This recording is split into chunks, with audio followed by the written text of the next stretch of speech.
Boa tarde, senhoras e senhores. É um prazer participar desse momento. Sejam todos bem-vindos e obrigado por nos prestigiarem com suas presenças virtuais. Algumas sugestões, que todos deixem o fone e as câmeras desligadas e as perguntas serão por meio do chat. A Semana da Mulher, do Conselho Nacional do Ministério Público, é uma iniciativa da Secretaria-Geral, por meio da Comissão de Integração, tendo por objetivo abordar temas atuais e relevantes para a defesa das mulheres e apresentar projetos exitosos para conhecimento do Ministério Público e de todos os cidadãos. Passo agora a palavra para abertura ao nosso secretário-geral, Dr. Jaime de Cássio Miranda. Muito obrigado. Boa tarde, senhoras e senhores. Inicialmente, em nome do Conselho Nacional do Ministério Público, eu queria apresentar os sentimentos às pessoas que hoje sofrem a perda de parentes, de amigos, em razão dessa pandemia que vivemos, sempre na esperança de que dias mais prósperos, mais felizes virão e desde já sonhamos com isso. Para mim é um orgulho imenso fazer essa abertura no Dia Internacional da Mulher. Eu que sou o produto de 5 mulheres extremamente marcantes na minha vida.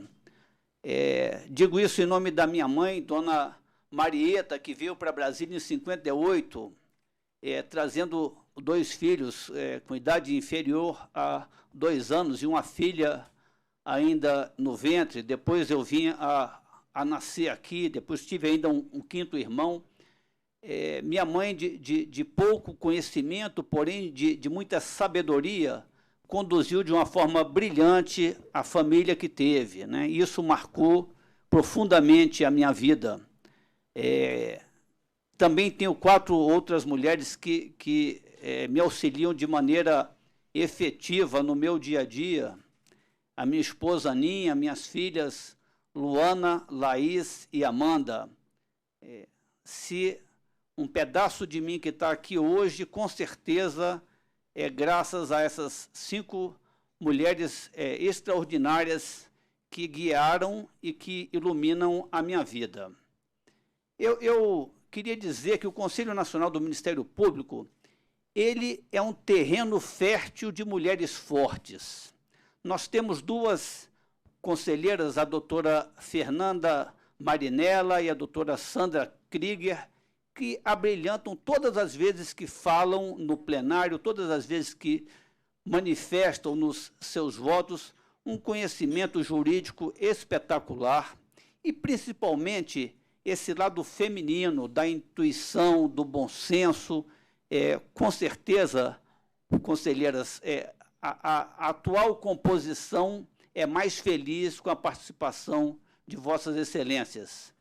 E o Conselho Nacional também é muito enriquecido pelas promotoras, membros auxiliares que aqui trazem muito do seu conhecimento para as nossas comissões, para as nossas diversas atividades, as nossas servidoras, as nossas estagiárias, as nossas terceirizadas. Todo esse plantel feminino dá uma visão diferente do que é o Conselho Nacional, das atividades que realiza, de tudo que faz.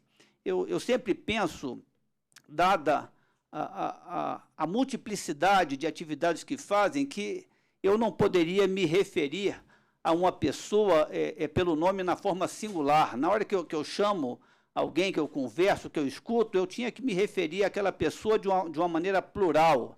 Eu não poderia falar Natália, eu teria que falar Natálias, Lenitas, Fabianas, Camiles, Danielas, Rafaelas, Verônicas. Eu teria que sempre pensar, porque é tão efetivo, é tão grande o que as mulheres deixam aqui no Conselho Nacional do Ministério Público, que a forma singular é muito pouco para tudo o que elas fazem.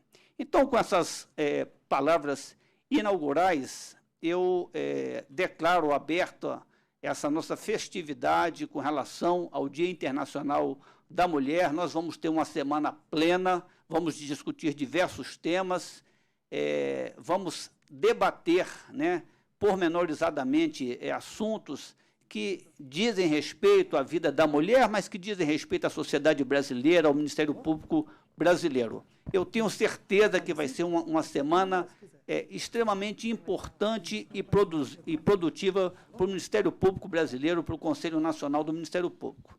Assim, eu chamaria agora a conselheira doutora Fernanda Marinella para fazer a sua apresentação com relação ao Dia Internacional da Mulher. Doutora Fernanda Marinella, com a palavra, então, por favor.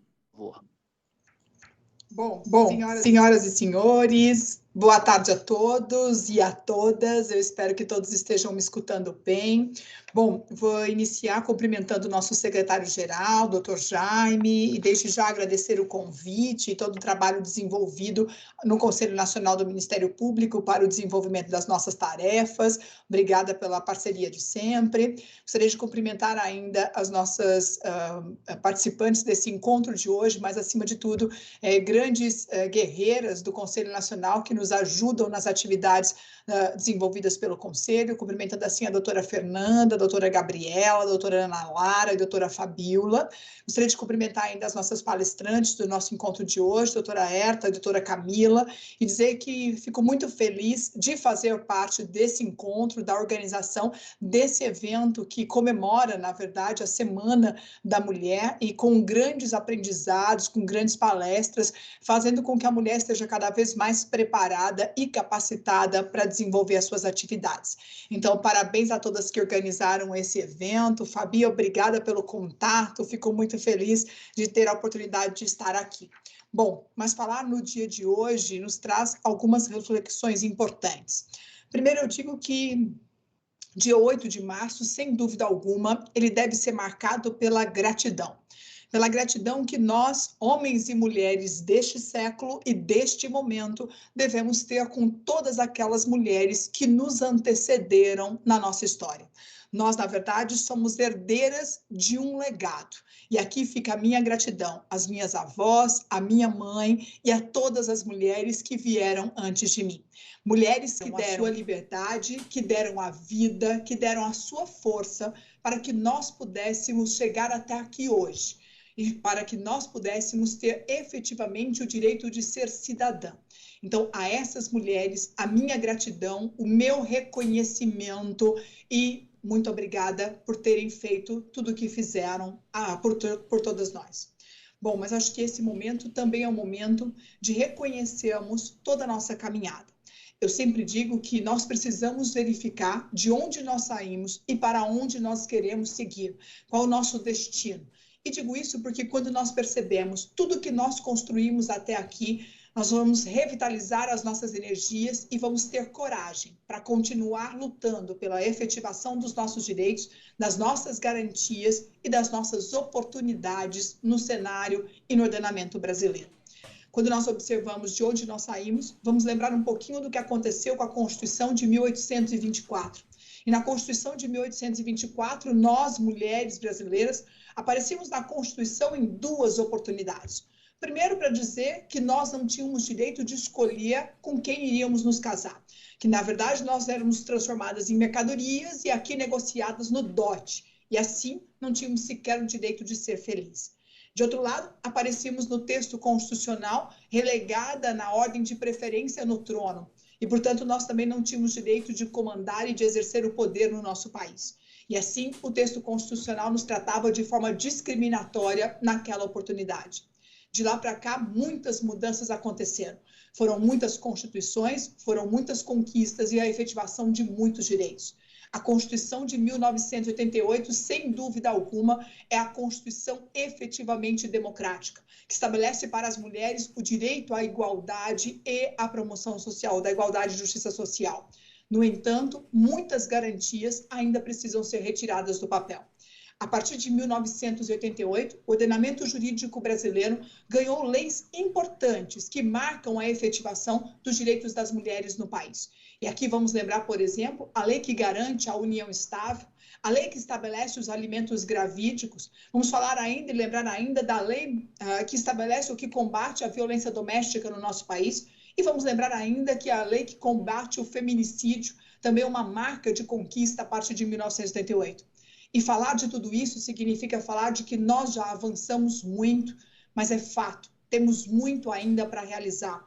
E o dia 8 de março é um dia que nós comemoramos as nossas conquistas, comemoramos o quanto nós caminhamos e avançamos até aqui, mas também é um momento de colocar na mesa as nossas preocupações, de colocar na mesa as nossas reflexões. E o que nós temos, mulheres dessa geração, mulheres desse século, quais são os obstáculos que nós ainda temos pela frente? E pensando, então, nesses obstáculos, é necessário perceber que, primeiro, nós vivemos ainda a grande dificuldade da distribuição das tarefas domésticas. Infelizmente, muitas famílias brasileiras se imaginam ainda que problema é da mulher, que tarefa doméstica é problema exclusivo das mulheres, o que não pode continuar acontecendo. Na verdade, quando nós, mulheres, não estávamos no mercado de trabalho, era sim tarefa exclusiva. Mas hoje é preciso renegociar a forma de se relacionar dentro da nossa família. E é dizer, portanto, que as tarefas domésticas, o cuidado com os filhos, não é um problema só das mulheres. É um problema efetivamente da família. É fato que nós precisamos ainda observar o desenvolvimento das carreiras femininas e o sonho da maternidade ainda é um problema, especialmente quando nós falamos da iniciativa privada. No serviço público, efetivamente, o reconhecimento, a licença maternidade já acontece. Na advocacia, por exemplo, a tarefa não é tão simples assim. Eu me lembro ainda, e aqui fica o registro, quando eu engravidei do meu primeiro filho e disse então ao meu chefe, naquela época, estou grávida. Ele virou para mim e disse, sim, e agora? E a resposta só poderia ser a única, né? Agora nasce, né? Só tem essa opção e felizmente tem essa opção. Mas isso ainda acontece. E o que eu quero dizer a vocês, olha, que eu nem tenho tantas rugas assim, né? É para dizer que nem há tanto tempo que esse episódio aconteceu. Então, isso acontece ainda muito no desenvolvimento das nossas carreiras profissionais e que nós não podemos ignorar e colocar o problema embaixo do tapete. Também é fato que nós precisamos discutir ainda o tal chamado teto de vidro. São as barreiras invisíveis que as mulheres sofrem. Basta observar que nós, mulheres, já estudamos mais do que os homens. Nós, mulheres, já representamos 52% do eleitorado brasileiro. Mas se observarmos nos cargos de liderança, nós ainda somos minoria. Existem, sim, regras invisíveis que nos impedem de crescer na nossa carreira. Nós somos, muitas vezes, subestimadas no desenvolvimento de nossas capacidades, fazendo a mesma atividade que os homens fazem. Portanto, é preciso discutir essas regras invisíveis que nos impedem de crescer. Sem dúvida alguma, nós mulheres ainda vivemos os obstáculos com relação à aparência. Comentávamos hoje pela manhã, uma advogada que, numa dada oportunidade para entrar no fórum, teve a sua saia medida com régua, para ter a oportunidade de desenvolver o seu trabalho. Que importa a roupa que nós vestimos? Que diferença faz a aparência de uma mulher? O que vale é a sua competência. E nós, mulheres, temos competência para estar e não podemos ser valoradas e medidas pela roupa que vestimos. Efetivamente, nós temos que lembrar ainda que os homens se aproveitam e, claro, se beneficiam do chamado network. Meninas, quantas vezes nós abrimos mão de estar no relacionamento, no convívio social, porque estamos com os filhos em casa? Quantas vezes nós não estamos, ou melhor, não participamos da mesa de bar? E na mesa de bar é que se discute a política, os espaços, as oportunidades, mas nós mulheres, neste momento, não estamos na mesa do bar. O network ainda é uma situação que está desprestigiada para as mulheres. Nós precisamos perceber que isso é fundamental para o crescimento e o desenvolvimento profissional. Infelizmente, o trabalho do cuidado no país ainda não é remunerado da forma como deveria. O desemprego assola as mulheres, especialmente após a pandemia. E a informalidade é a característica da nossa vivência hoje. Portanto, não há garantia de trabalho para as mulheres. Portanto, não há garantia de remuneração digna para as trabalhadoras do nosso país. Sem contar que nós temos que lembrar ainda o assédio moral e o assédio sexual vivenciado por muitas profissionais, sejam nas carreiras públicas ou nas carreiras privadas. E aqui não precisa ir longe. Recentemente eu apresentei no plenário do Conselho Nacional a proposta para discutir exatamente o assédio sexual as carreiras do Ministério Público e da Polícia, da Segurança Pública no país. É indiscutível, os números são assustadores. Infelizmente, nós, mulheres, na iniciativa privada, ainda ganhamos salários menores do que os homens, desenvolvendo os mesmos trabalhos que eles. E aqui fica um registro. Meninas e meninos que nos acompanham, algum dia na infância, vocês assistiram com certeza Mulher Maravilha, Super Amigos, Super-Heróis. E quando vocês assistiram os desenhos de super-heróis, qual era o desejo que a gente tinha naquele momento? Que a Mulher Maravilha aparecesse, né? Mas, infelizmente, como heroína, ela aparecia na última cena do desenho. E na última cena do desenho aparecia, dava aquele brilhinho e ia embora. Durante quantos anos se esperava o filme da Mulher Maravilha, né? A mulher ganhando o protagonismo e tendo um filme inteiro só para ela. E olha que no cinema isso vem mudando. Não só a Mulher Maravilha ganha o protagonismo, mas o Caça-Fantasma, o Star Wars e outros tantos filmes dão às mulheres o protagonismo. Mas basta lembrar que na Mulher Maravilha, sendo recorde de bilheteria, assim como todos os outros filmes de super-heróis lançados à sua época, a atriz ganhou 10% do que os demais atores ganharam para fazer o mesmo sucesso de bilheteria.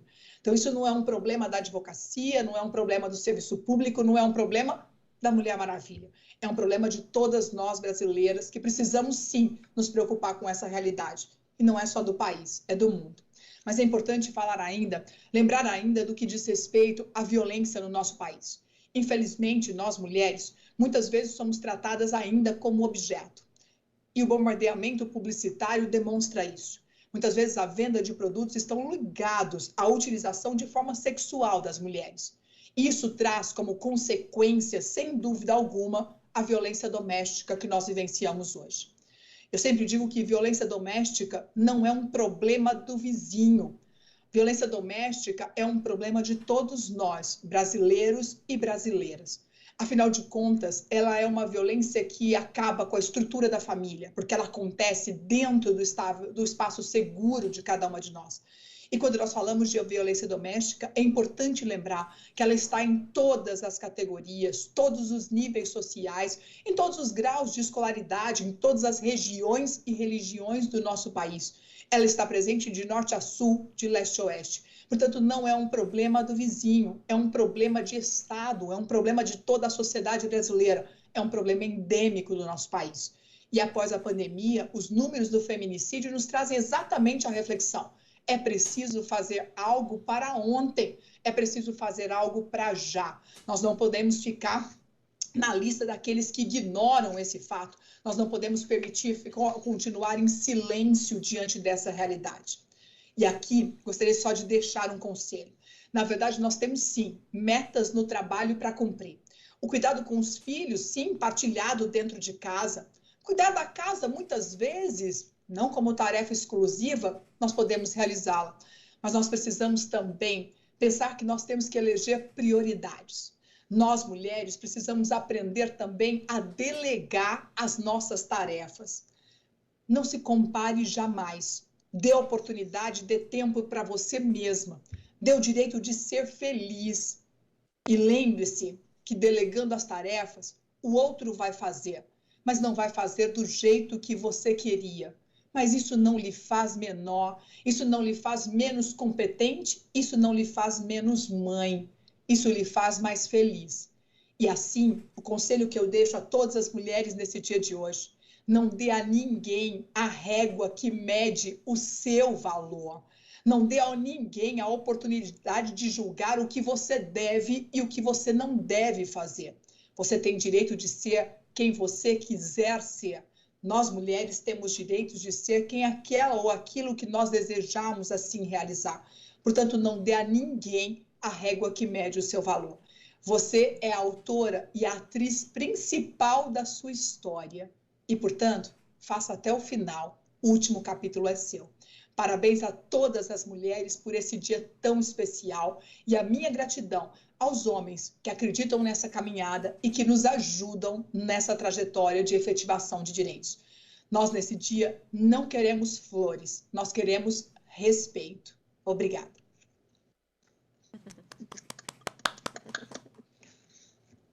Obrigada, doutora Marinela, doutor Jaime.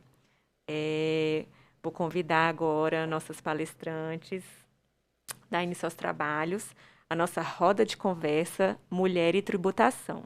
Convido agora as procuradoras da Fazenda Nacional, Herta Rani e Camila Cabral. Herta Rani Teles, procuradora da Fazenda, co-idealizadora dos tributos a elas, mestre em Teoria e Filosofia do Estado pela Universidade de Lisboa e uma das responsáveis pelo Instagram do Tributos a Elas. Camila Cabral, procuradora da Fazenda Nacional, integrante da gestão do Tributos a Elas e uma das responsáveis também pelo Instagram.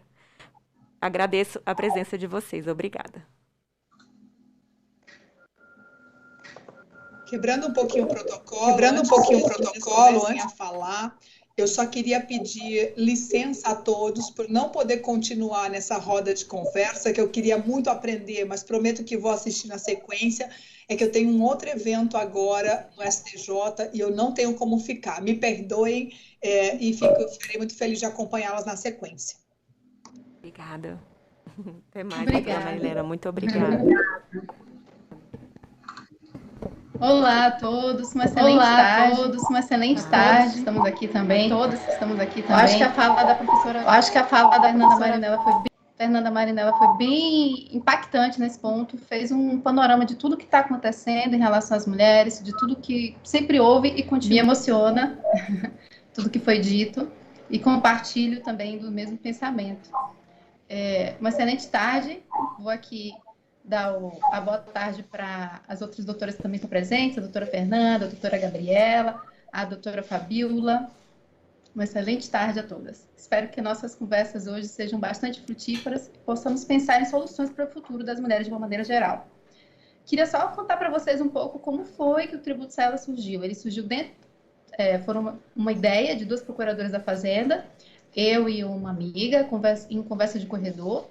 Percebemos que havia uma desigualdade dentro da Procuradoria da Fazenda, além de nós estarmos imersos em um mundo de desigualdades entre homens e mulheres. Os números já são bem claros nesse ponto. A gente tem 513 deputados, apenas 77 são mulheres, 81 senadores, apenas 12 são mulheres.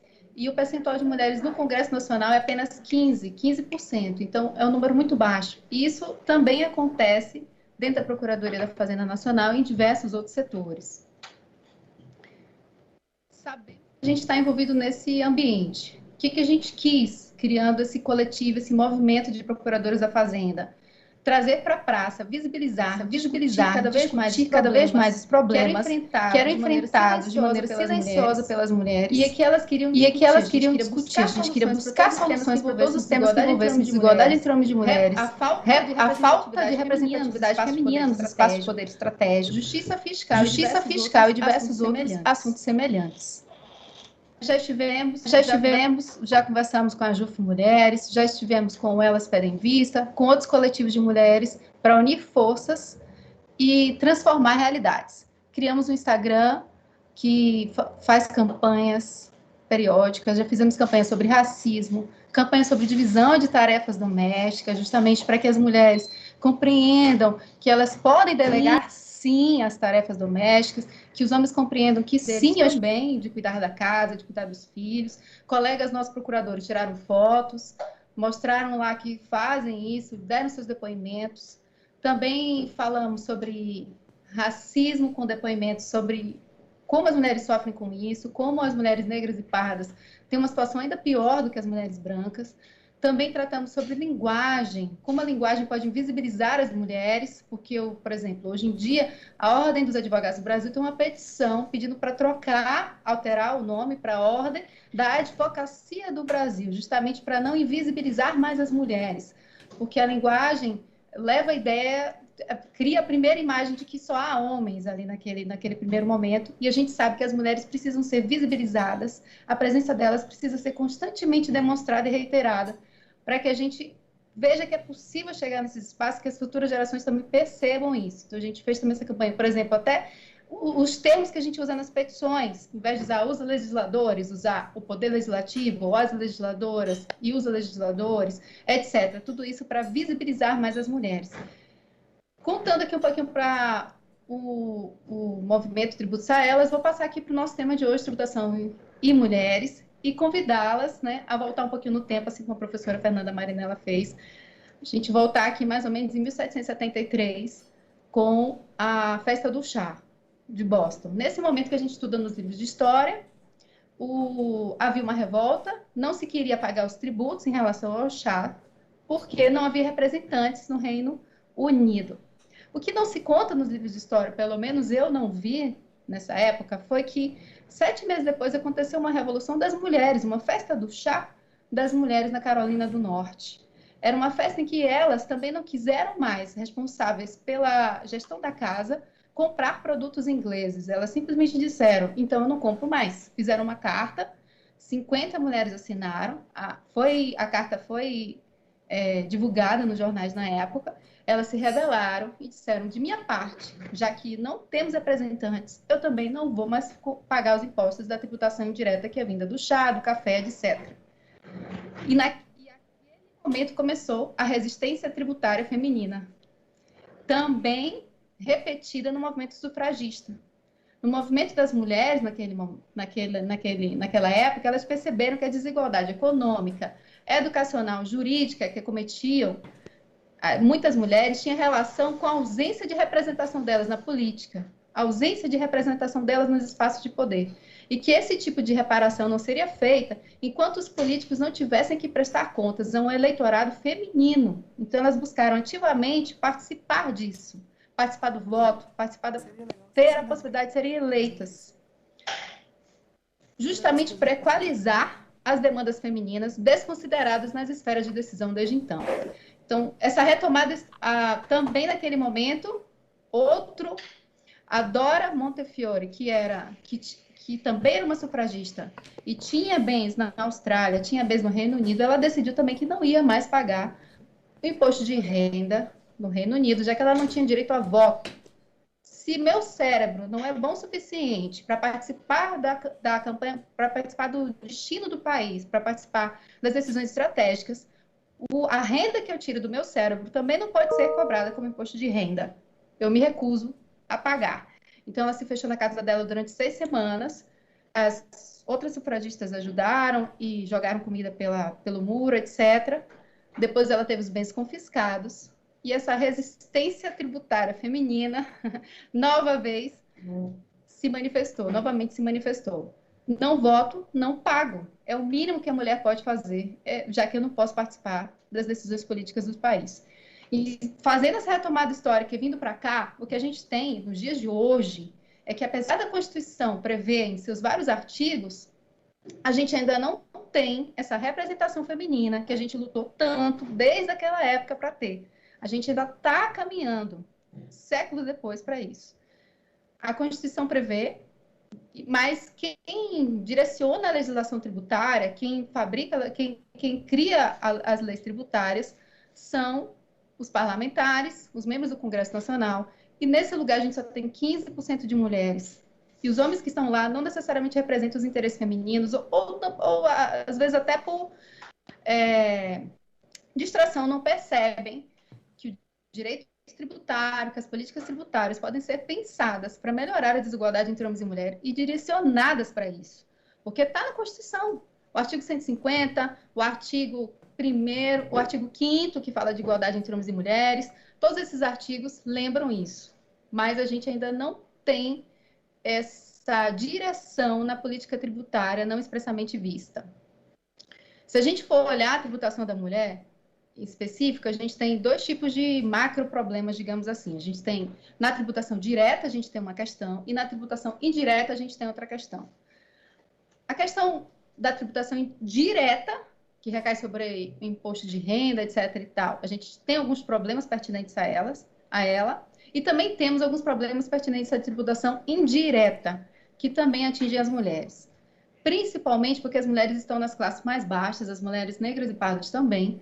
E nessa classe mais baixa, a gente sabe que a classe mais baixa paga 28% dos impostos indiretos, enquanto as classes mais altas pagam só 11%. Então, a gente tem 2 macros problemas, assim, na tributação indireta e na tributação direta, que a gente precisa pensar sobre eles.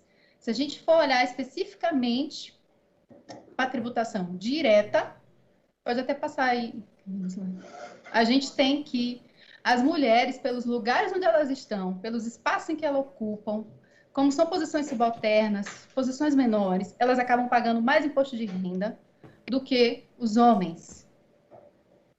Esse gráfico, por exemplo, é da Receita Federal do Brasil de 2017. Ele demonstra que a alíquota efetivamente paga pelas mulheres é maior em quase todas as faixas de salário. Isso acontece também porque, pode passar, os homens são a maior faixa de declarantes depois que sobe a faixa de 30 salários mínimos. Eles são os maiores declarantes, o maior número deles. Mas ainda assim, a taxa efetiva de pagamento de imposto de renda é maior nas mulheres, ainda nessas classes mais altas. Por quê? Porque essas classes mais altas geralmente envolvem homens que são gestores de empresa, CEOs, etc. E esses homens não pagam imposto na hora de dividir os lucros e na hora de entregar os dividendos. Então, eles não pagam esses impostos. Então, eles têm uma espécie de isenção que os favorece e que não favorece as mulheres que estão em classes inferiores, em classes mais baixas.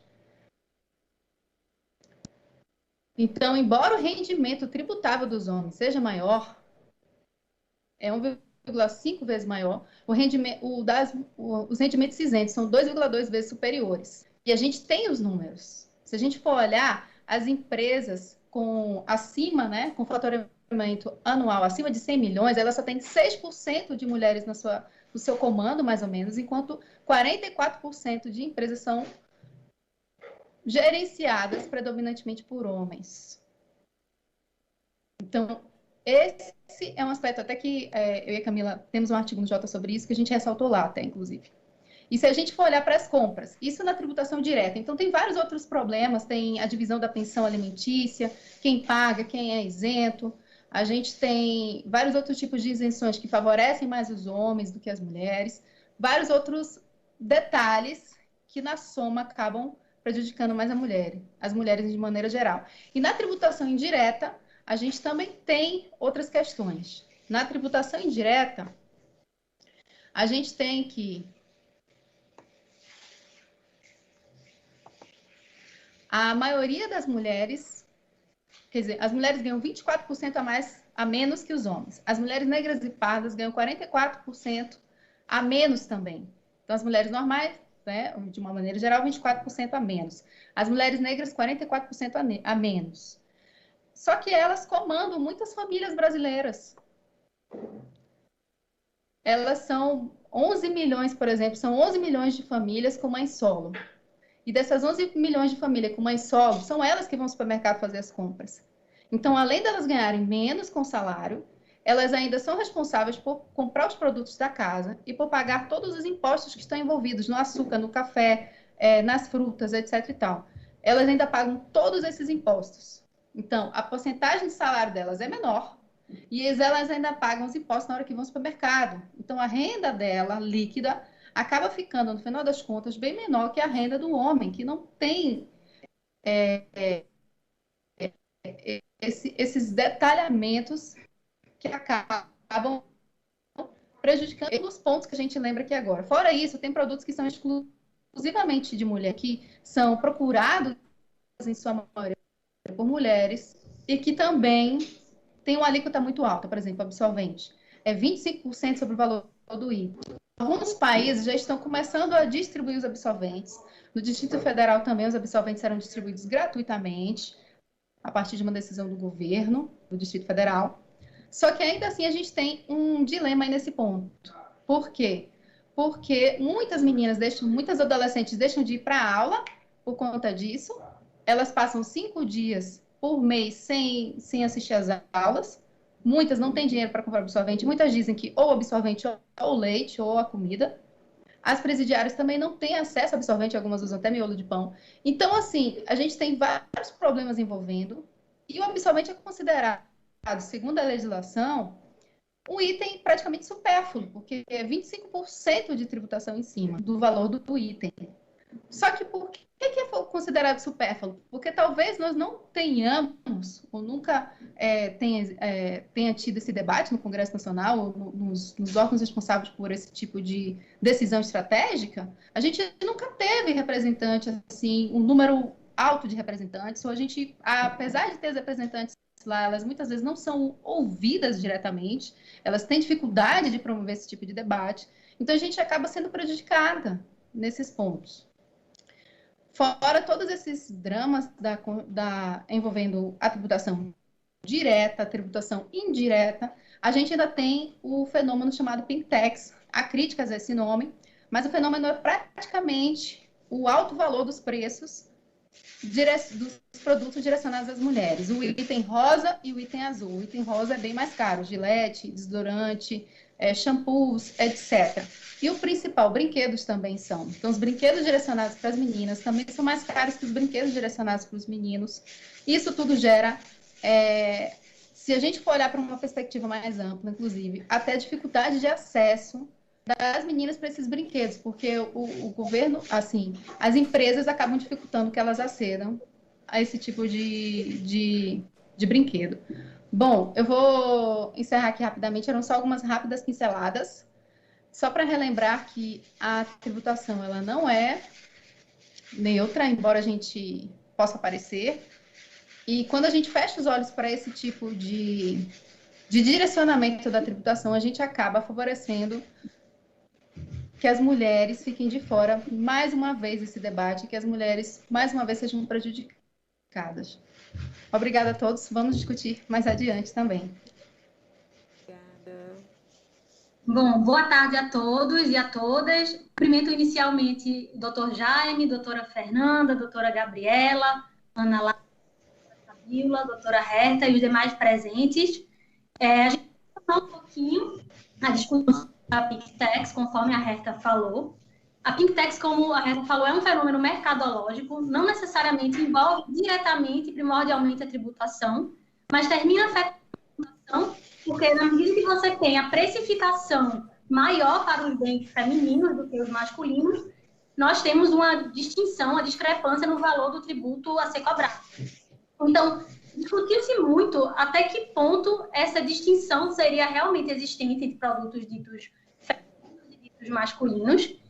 O mercado argumenta, por exemplo, a publicidade, que seriam muito maiores para fazer as publicidades no mercado feminino. Licença, Camila, Todavia, o está Departamento fechada. de Defesa do Consumidor, o DCA de Nova York, divulgou uma pesquisa em 2016, analisando mais de 800 produtos. Desculpe de mais de interromper, 90 Camila. marcas. A sua câmera está fechada. Pode abrir? Pode sim, deixa eu tentar abrir, eu estou apresentando, mas deixa eu sair Tá, aqui. desculpa, é só porque a gente está gravando e fica bonitinho. Não, claro. Pronto. Eu, na verdade, eu não consigo compartilhar o vídeo. Ah, então não tem problema, era só se fosse possível, desculpa. Tudo bem. Bom, então, retomando aqui a apresentação, o Departamento de Defesa do Consumidor fez esse estudo em 2016 e fez uma amostra no total de 800 produtos diferentes dos mais diversos setores e segmentos, como, por exemplo, brinquedos, roupas de adulto, roupas de criança, higiene pessoal, produtos de cuidado para a fase mais senil, como, por exemplo, fraldas geriátricas, mais de 90 marcas diferentes. E os critérios adotados foram produtos para que houvesse uma similaridade, já que existem materiais diferentes, existem linhas do mesmo produto diferentes também. E como conclusão, cerca de 42% dos casos, os produtos femininos custaram mais do que os masculinos. E, se a gente analisar no Brasil, a Escola Superior de Propaganda e Marketing, a SPM, fez um levantamento também com as mesmas categorias de produtos e constatou que, no Brasil, a diferença chega a ser 12,3%. Ou seja, os produtos femininos custam mais do que os masculinos 12,3% das vezes que foram analisados. Nessas imagens, a gente pode ver que são produtos similares, com preço muito maior. Aqui o feminino custa $40, o masculino, o preço normal seria de $30, mas na promoção estava por $12, aliás. E fraldas geriátricas, apesar de estarem no mesmo valor, as fraldas femininas destinadas ao público feminino possuíam menos unidades do que as masculinas. E no Brasil também, no lado direito, a gente vê a pesquisa da SPM. E questionada sobre o consumo feminino, uma sondagem rápida com 480 mulheres das capitais, Rio, São Paulo e Salvador, nas classes A, B e C, 82% das mulheres não perceberam a diferença entre os preços por gênero. E fica até factível isso, porque geralmente os produtos masculinos ficam num setor e os produtos femininos ficam em outro. Então, é muito difícil você parar e ter essa atenção para fazer essa comparação de preços. 89% das mulheres acham normal o preço ser mais alto para as mulheres, sob a justificativa de que as mulheres são mais consumistas. Mas aí a gente deixa o questionamento, até que ponto realmente nós estaríamos dispostas a pagar mais por um produto só por ser mulher? Até que ponto isso não é o desconhecimento dessa diferença de preços? O mercado argumenta, além dos custos de publicidade e propaganda, que não se justificariam, porque deveriam ser distribuídos igualmente, argumentam que os custos de pesquisa e desenvolvimento para o público feminino seriam maiores, mas isso não prospera, porque há algum custo inerente para o desenvolvimento de um produto, e isso poderia ser repassado igualmente entre todos os consumidores. Argumentam também que um item para a mulher tem características que vão agradar ao público feminino, então características muito específicas. Só que essas duas pesquisas, por exemplo, demonstram que são produtos similares, não existe nenhuma diferença substancial a justificar essa diferença de preço. Argumentam também a lei da oferta e da procura, dizendo que, como esses produtos se destinam a um nicho específico, haveria um preço muito maior por ser direcionado a um público específico. Só que o próprio estudo da SPM constatou que as mulheres são quase 65% do público consumidor. Então, não haveria justificativa da lei da oferta e da procura, porque nós simplesmente somos maioria no que diz respeito ao consumo. Então, o preço deveria ser menor. E, por fim, tem também a questão da sociologia do consumo, que é apontado nesse estudo da SPM, no sentido de que, na década de 30, querendo estimular os homens a comparecerem aos centros comerciais, os preços para os produtos masculinos ficaram mais baixos do que os femininos. Só que essa discrepância já não se sustenta mais. Não é crível você pensar, por exemplo, num serviço, um corte de cabelo feminino, todas as vezes vai custar mais do que um corte de cabelo masculino, só pelo fato de ser um corte de cabelo feminino. Não imaginar, hipoteticamente, uma mulher que quer aparar os seus cabelos, enquanto que um homem tem longos cabelos e quer fazer um corte curto com muitos detalhes, como hoje em dia existem, né, esses detalhes nos cortes de cabelo. Não parece crível uma mulher pagar muito mais do que um homem para aparar os cabelos, enquanto o homem vai ter um corte completo de cabelo, com muito mais trabalho, muito mais tempo envolvido. Então, essas discussões da Pink Tax levam a gente a se questionar o que é que pode ser feito. O Código de Defesa do Consumidor prevê que é princípio também da Política Nacional das Relações de Consumo reconhecer a vulnerabilidade do consumidor, educar e informar os consumidores e fornecedores quanto aos seus direitos e deveres, e também coibir e reprimir todos os abusos praticados no mercado de consumo, inclusive a concorrência desleal e utilização indevida de inventos e criações industriais. Então, como sugestão que poderia ser feito não só pelos órgãos do Sistema Nacional de Defesa do Consumidor, qual o Ministério Público integra, a Defensoria, PROCON, seria a informação da população para essas diferenças de preço que muitas vezes sequer são percebidas, e também tentar fazer campanhas para estimular denúncias e até mesmo fazer comparativos de preços informando. A gente fez no post do Instagram, que foi para o nosso Instagram, uma pesquisa rápida num site de brinquedos. E numa primeira pesquisa a gente já constatou essa diferença em loco. Note que eles são triciclos iguais, né? Então, com isso, a Pink Tax termina assumindo um efeito regressivo. Por mais que seja um fenômeno mercadológico, termina afetando o valor do tributo final pago pelas mulheres, e as mulheres terminam pagando muito mais do que os homens, isso considerando que elas já recebem uma renda menor, aliás, como a Herta bem comentou. Outro ponto que eu gostaria de tratar aqui, a gente achou prudente tratar, é a questão da pressão para se adequar aos padrões de beleza. Isso porque a beleza, claro que tem uma relação filosófica, a questão da beleza e da estética, mas nunca se viu uma cobrança tão excessiva para as mulheres quanto na segunda metade do século XX, atrelada à terceira revolução industrial, que coincide também com o ingresso da mulher no mercado de trabalho, a assunção do papel feminino, aliás, a assunção do papel feminino no mercado de trabalho, né? Então, as mulheres que trabalham precisam se adequar àqueles padrões que foram impostos, caso contrário, seriam discriminadas. Quantas vezes a gente não vê anúncios de emprego pedindo mulheres com boas aparências? Eu não sei se isso acontece do mesmo modo para os homens, se essa exigência é feita do mesmo modo, mas é uma exigência severa e que cria uma pressão muito grande sobre nossos corpos. Então, as mulheres sofrem 40% mais de chances de ter algum distúrbio mental do que os homens, conforme uma pesquisa da Universidade de Oxford. Claro que existem outros fatores também que pesam nesse dado, nesse percentual, como, por exemplo, a assunção da carga mental, da tripla jornada, que acumula trabalho de cuidado, a jornada profissional, a maternidade, mas a busca por um padrão de beleza que vai mudando muito rápido e que é praticamente inalcançável, também pode trazer sintomas como de ansiedade, de depressão, pode, inclusive, levar nossas mulheres à exaustão por esse ideal inalcançável. A Naomi Wolf, no livro O Mito da Beleza, fala que o valor das mulheres é atribuído de acordo com a sua aparência, serve em 2 projetos. Um projeto político, que é de ser mais um fator a ser trabalhado e administrado, fora as tantas atribuições das mulheres, para que simplesmente faltem forças para discutir a representatividade política, para tentar discutir temas que são caros às mulheres, e também serve a um projeto econômico, porque o mercado e a indústria esperam lucrar quando nós odiamos nossos corpos e conseguem vender muito mais produtos e com preços muito mais altos, como a gente viu no caso da Pink Tax, esse fenômeno de mercado.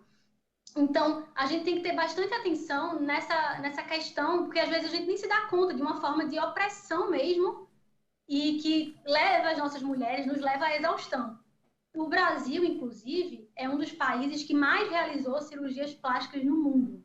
Em 2018, foram realizadas mais de 1,5 milhão de cirurgias plásticas.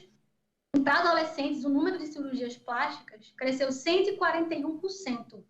Então, vamos imaginar que a gente acorda, toma um café, liga a televisão, acessa as redes sociais, sempre vai ter um filtro novo de Instagram, sempre vai ter uma nova blogueira fitness falando sobre emagrecimento, falando sobre ter uma vida saudável e consumir um novo produto, sobre adquirir um novo produto para pagar as marcas de expressão, as linhas da idade e, inclusive, promover um embranquecimento. Existem produtos para promover o embranquecimento, para fazer um padrão único, isso pelo menos no mundo ocidental e aqui no Brasil também, em que o padrão são mulheres de cabelo alisado, mulheres com narizes afilados, apagando a verdadeira beleza, que é justamente essa diversidade de corpos e de pessoas, né?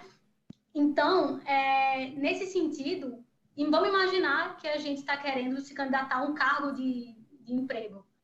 Existem anúncios, como já tinha falado antes, e a gente colocou aqui, que pedem às mulheres boa aparência física. Mas o que seria boa aparência física? Então, a gente tem que parar para pensar nessa pressão invisível que existe sobre nós e subjuga nossos corpos. E quando a gente vai na entrevista de emprego, por exemplo, para vir para essa apresentação, eu tomei meu banho, coloquei uma maquiagem, coloquei uma roupa.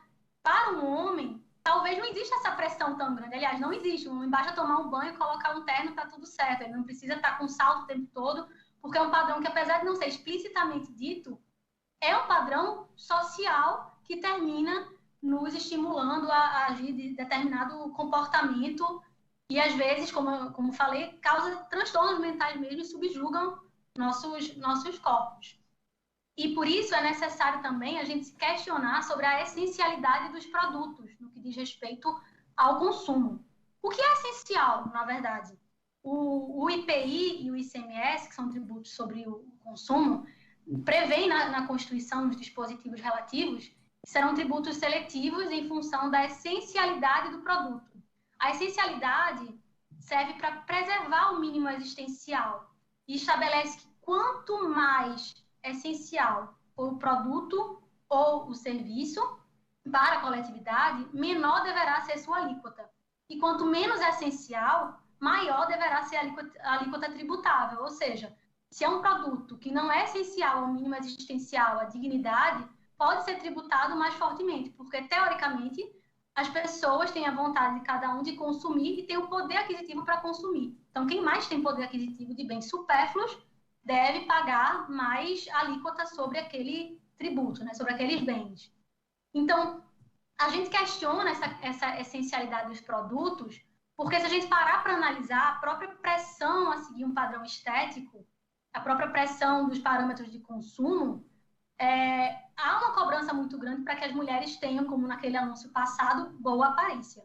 O que envolve utilizar um batom, por exemplo. Só que se a gente analisar, no caso, a tabela do IPI, por exemplo, que é a que está no lado esquerdo da tela, a gente vê que produtos de maquiagem para os lábios são tributados na alíquota de 22% para o IPI, enquanto que gravatas, por exemplo, possuem alíquota zero. Se a gente analisar também uma pesquisa do SPC Brasil e da Câmara Nacional dos Dirigentes Logistas, cerca de 65% das pessoas que foram entrevistadas concordam que a beleza não é um luxo, mas é uma necessidade, por ter relações com a sociabilização e com o trabalho também. Inclusive, nessa pesquisa, muitas pessoas consideraram que a aparência é uma característica que vem na frente, inclusive, do que a inteligência na hora de exercer um trabalho. Então, se a gente analisa essa carga tributária para cosméticos, a gente vê que é bastante elevada.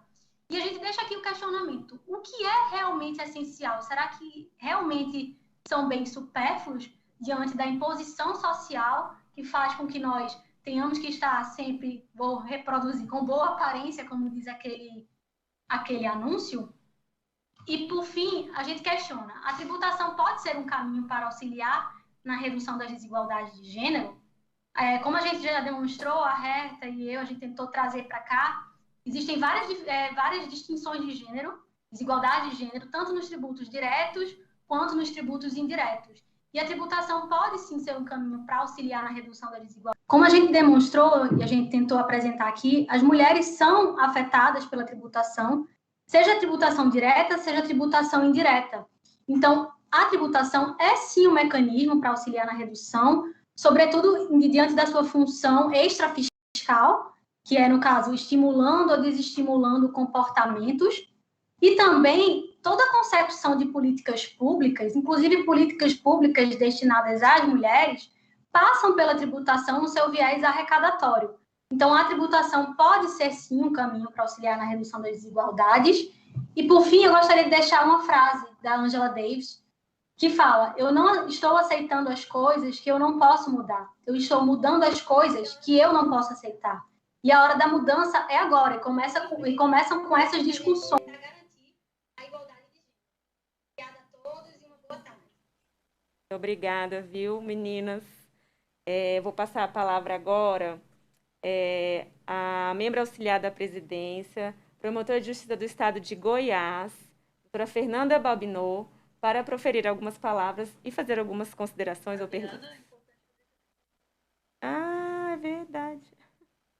Perdão, gente. Obrigada, viu, Camila? Obrigada, Herta. É um prazer ter a presença de vocês aqui e agregar com o conhecimento de vocês. Eu vou passar a palavra agora para a membro auxiliar da presidência, promotora de justiça do estado de Goiás, doutora Fernanda Balbinot, que vai proferir algumas palavras e fazer algumas perguntas e iniciar a nossa roda de conversa. Obrigada, Fabiana. Boa tarde a todos. Gostaria de cumprimentar todas essas incríveis mulheres que estão aqui hoje conosco, nessa roda de conversa, as doutoras Herta e Camila, e as minhas colegas do Ministério Público, a doutora Gabriela, a doutora Fabíola,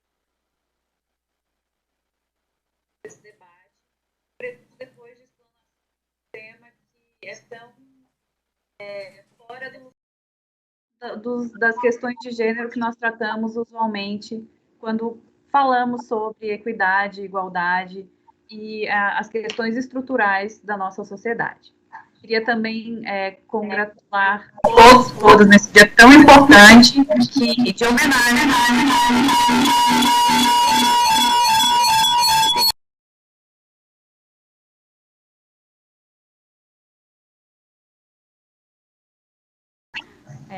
Um dia de homenagem àquelas bravas mulheres que nos antecederam e que fizeram com que hoje chegássemos aqui com direitos e liberdades que usufruímos, e de reunião de forças em prol daquelas que nos sucederão, que também contam com a nossa força e com a nossa luta para que sigamos caminhando e trilhando esse longo caminho que ainda temos, como vimos agora pela explanação das doutoras Herta e Camila, um longo caminho que ainda temos para a construção da igualdade de gênero, sobretudo em uma sociedade que, conforme mostrou a nossa palestra, estruturalmente ainda é muito desigual, tanto para as mulheres e, sobretudo, quando se faz o corte de cor para as mulheres negras que ficam aí nessa base da pirâmide de distribuição de renda no nosso país.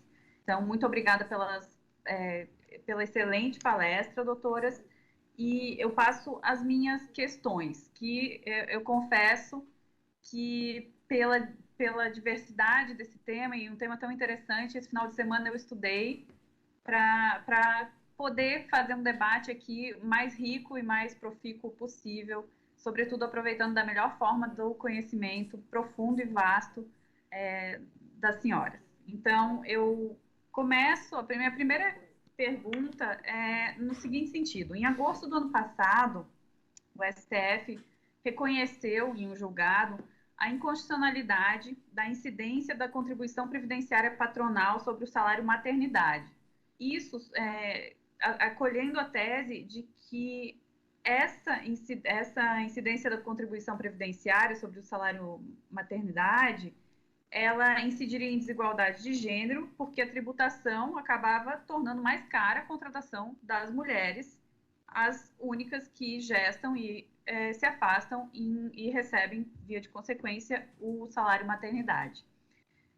Eu queria saber das doutoras o seguinte: se essa medida, embora seja um avanço, se ela é suficiente para, do ponto de vista tributário, permitir uma maior inserção das mulheres e uma inserção e aceitabilidade das mulheres no mercado de trabalho, de forma, portanto, a superar aí esse gap, essa diferença tão grande que nós vemos ainda entre número de mulheres e homens empregados e desempregados, sabendo nós que as mulheres aí ocupam a liderança no desemprego. Então, eu queria saber se essa medida seria suficiente e, se não for, que outras medidas nós podemos vislumbrar nesse sentido.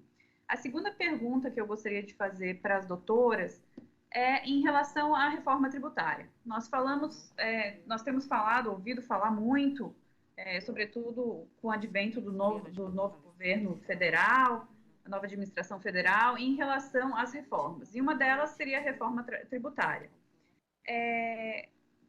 Pelos meus rápidos e breves estudos, eu vi que, por exemplo, na PEC 45 se sugere uma maior tributação do consumo, o que, via de consequência, agravaria a regressibilidade dos benefícios, a regressividade, né, dos tributos e, via de consequência, eliminaria a isenção de benefícios tributários em bens de primeira necessidade. Bens esses que, se sabe, são aqueles que são consumidos primariamente por essa parcela da população que detém menor fonte de renda, né?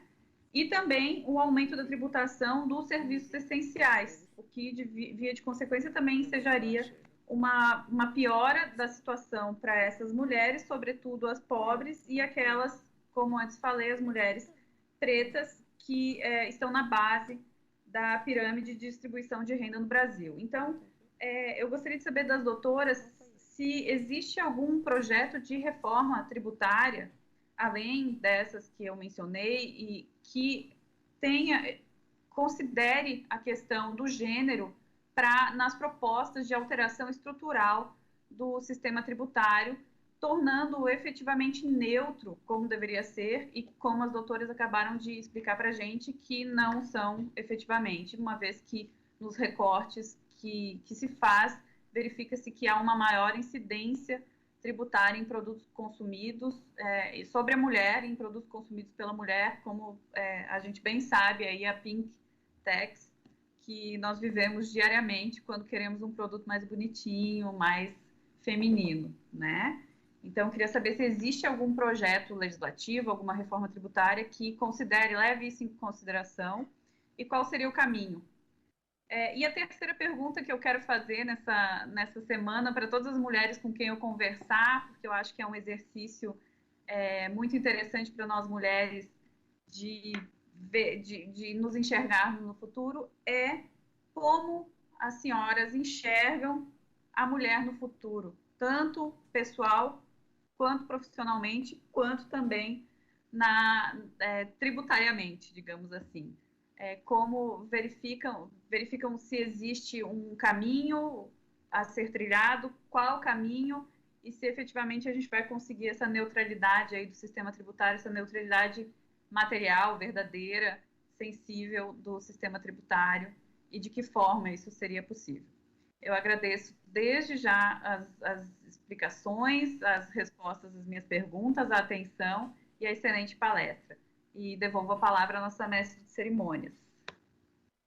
Eu abro a palavra para a Camila. Herta não conseguiu voltar, Camila, ainda, tá? Ela está tentando. Tudo bem. Primeiramente, agradecer pelas perguntas e pelo debate, que é sempre essencial a gente tratar desse tema tão importante e abrir a discussão.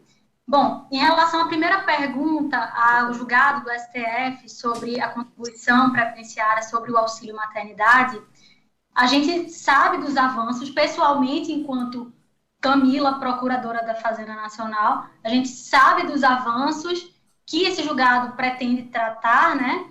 Até por buscar ressaltar a desigualdade de gênero explicitamente sobre um viés tributário.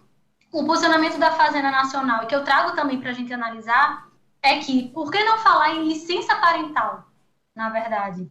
Porque a maternidade, quando a gente para falar em licença maternidade, nessa questão da contribuição previdenciária sobre a licença maternidade, a gente termina esquecendo um pouco, talvez, sobre a entidade familiar e a necessidade de repensar a obrigação conjunta de criação e de cuidado dos filhos.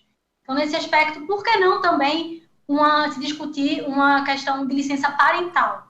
Não há certeza, apesar dos avanços do julgado, na questão da igualdade de gênero, são inegáveis os avanços, por tratar dessa questão num acórdão, a gente não consegue ter a certeza se efetivamente vai conseguir reduzir as desigualdades de gênero somente essa não incidência da contribuição previdenciária sobre o salário maternidade. Então, por isso que a gente deixa essa discussão questionando. Na verdade, é mais um questionamento mesmo.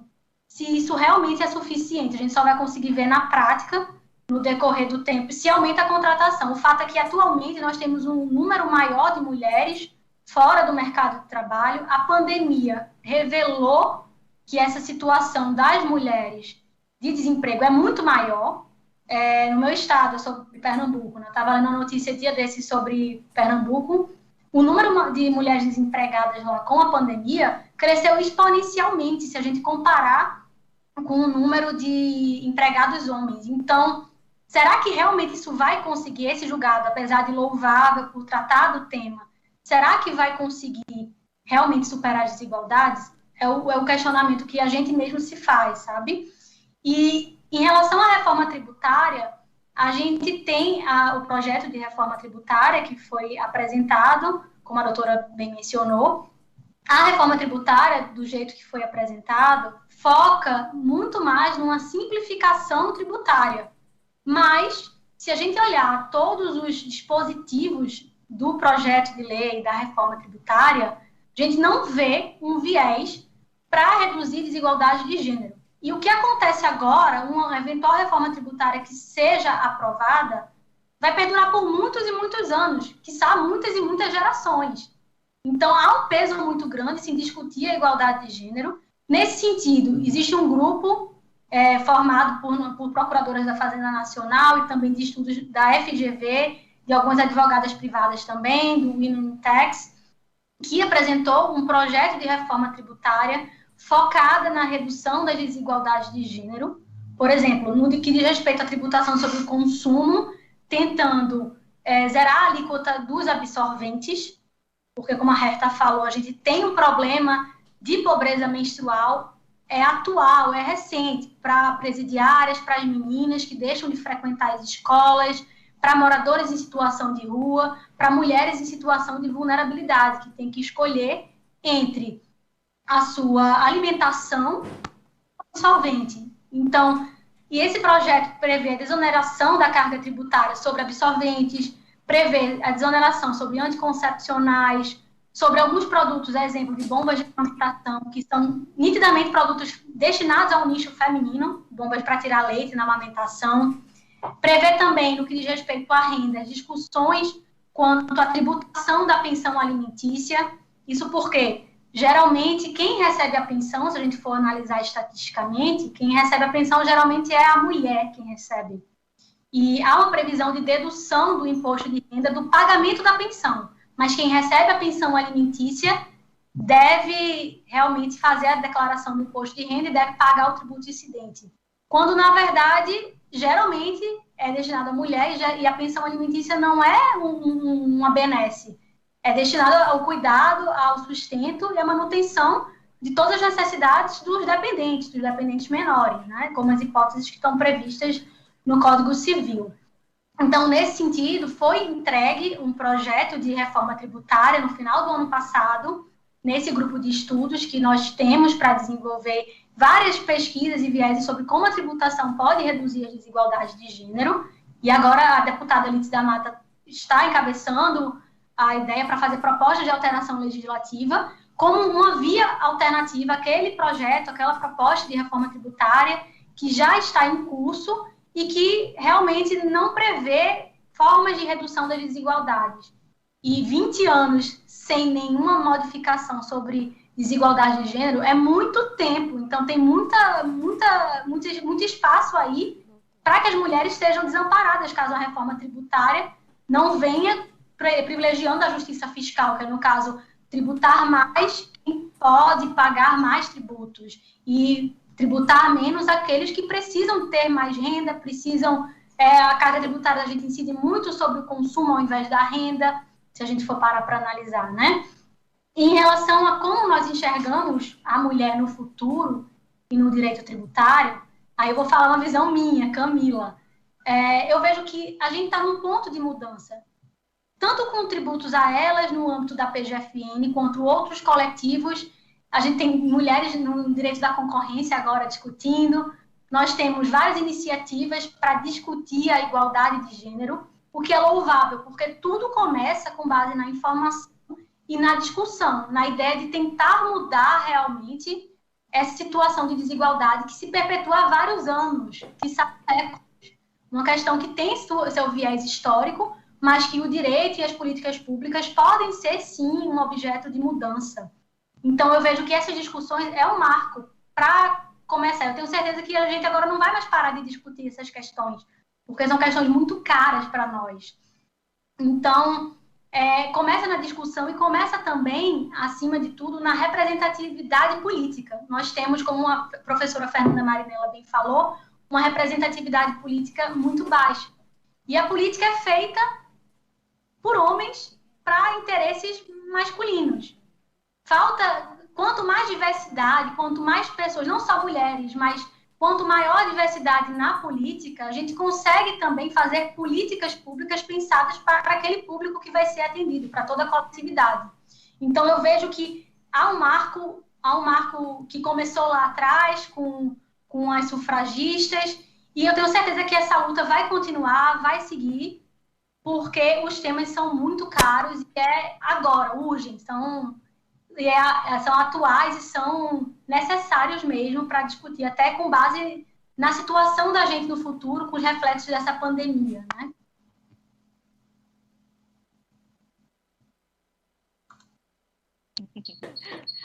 Doutora Fernanda, quer falar? Então tá, eu agradeço, Camila. Herta, eu vi que você entrou. Eu vou prosseguir com a próxima conversa para a gente conseguir manter o tempo, tá bom? Então, eu chamo agora, obrigada, Camila, viu? Chamo agora a membro auxiliar da Ouvidoria da Mulher, do CNMP, promotora de Justiça do Estado de São Paulo, para proferir algumas palavras. Seja bem-vinda, doutora Gabriela. Ela está com áudio.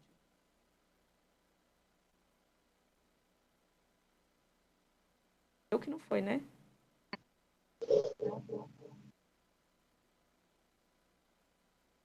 Doutora Gabriela não tá.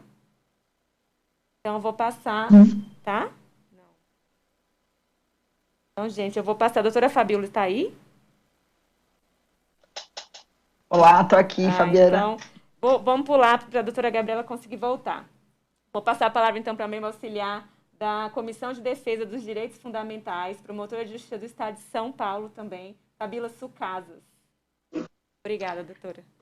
Obrigada, Fabiana. Obrigada. Eu gostaria, primeiramente, de cumprimentar o doutor Jaime de Cássio Miranda, secretário-geral do Conselho Nacional do Ministério Público, por essa iniciativa. Também cumprimentar a doutora Fernanda Marinella, deixar aqui esse registro, nossa conselheira do Conselho Nacional, que ao lado da doutora Sandra Krieger, também mulher, conselheira, tem realizado um trabalho fundamental aqui dentro do Conselho Nacional. E também, como não podia deixar de ser, cumprimentar as brilhantes palestras feitas pelas doutoras Camila Cabral, Herta Rani Teles, procuradoras da Fazenda Nacional, deixando aqui meu abraço carinhoso para a doutora Fernanda Balbinot, que acabou de fazer suas perguntas, né, que para mim aí restaram muitas dificuldades para elaborar outras, né. Também deixar meu abraço para a Gabriela Mansur, minha colega de São Paulo, a Ana Lara Camargo, que é membro auxiliar da Comissão de Planejamento Estratégico. Deixo já aqui, como não podia deixar de ser, homenagear as servidoras Fabiana Marinho e Jaqueline Barbosa Pinto Silva, que estão aqui dentro dessa coordenação, desse trabalho maravilhoso que tem movimentado internamente as servidoras, né, o empoderamento das servidoras do Conselho, mas sem deixar de também enaltecer todo o apoio técnico cerimonial, da tecnologia e da equipe de comunicação do Conselho. Bom, eu pela CDDF aqui falo como membro auxiliar, né, do Conselho Nacional e também registrando que o doutor Luciano Maia tem aberto um grande caminho para discutir a equidade de gênero por parte da nossa comissão. E eu, antes de fazer a minha pergunta, só queria fazer algumas considerações como um ponto de reflexão aqui, logicamente que do nosso lugar de fala, e acredito que as procuradoras trouxeram muitos caminhos novos a serem percorridos, principalmente nesse momento de pandemia em que essa questão da feminização da pobreza tem sido colocada em xeque, né?